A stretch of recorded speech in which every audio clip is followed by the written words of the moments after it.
Le gouvernement tchadien a lancé le 22 mars 2021 une campagne de vaccination contre la rougeole à Ati, dans la province de Bata. Ce programme cible près de 150 000 enfants âgés de 9 à 59 mois et devrait se dérouler jusqu'au 28 mars 2021. Il devrait couvrir tous les 7 districts que compte la province de Bata. Précisons que cette campagne de vaccination fait partie des efforts du Tchad visant à relever le taux de couverture vaccinale à l'horizon 2030.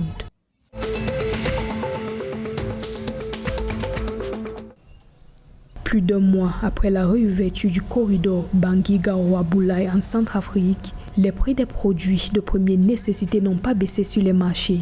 Sacs de farine, sucre, bidons d'huile et matériaux de construction sont toujours rares et coûtent extrêmement cher. Selon les médias locaux, le litre d'huile qui coûtait 800 francs CFA il y a quelques mois se vend actuellement à 1250 francs CFA. Une situation qui déséquilibre de nombreux ménages qui n'ont pas assez de moyens pour s'approvisionner. Les observateurs estiment que cette inflation est due à l'intensification du conflit armé après la tenue du second tour des élections législatives dans le pays. Les commerçants appellent en effet les autorités à effectuer une descente sur le terrain afin d'améliorer la situation.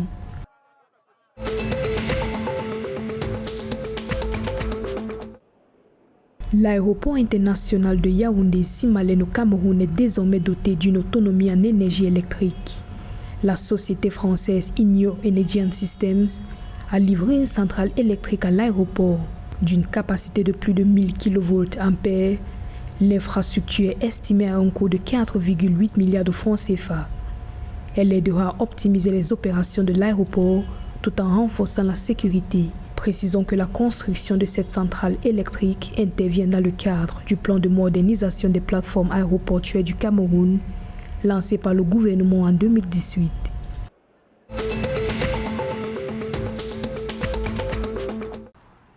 Au Gabon, de belles perspectives s'annoncent sur le marché de l'électricité.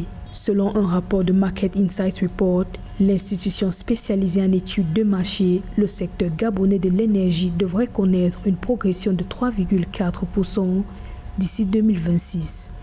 Le document précise que le secteur de l'hydroélectricité devrait dominer le marché gabonais. Le gouvernement invite en effet les investisseurs étrangers à augmenter la capacité de production énergétique pour répondre aux besoins en électricité des zones rurales du pays.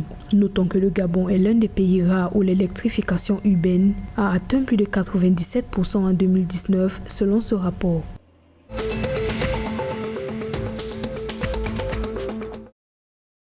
Selon la Commission économique pour l'Afrique, l'industrialisation reste une priorité clé pour la sous-région de l'Afrique centrale, malgré les conséquences néfastes de la pandémie de Covid-19.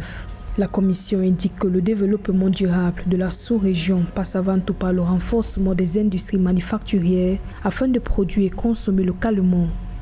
D'après les experts, les pays de la sous-région devraient en effet accélérer la mise en œuvre de leur stratégie nationale au regard de la zone de libre-échange continentale africaine afin de bénéficier des avantages qui les conduiront vers l'industrialisation.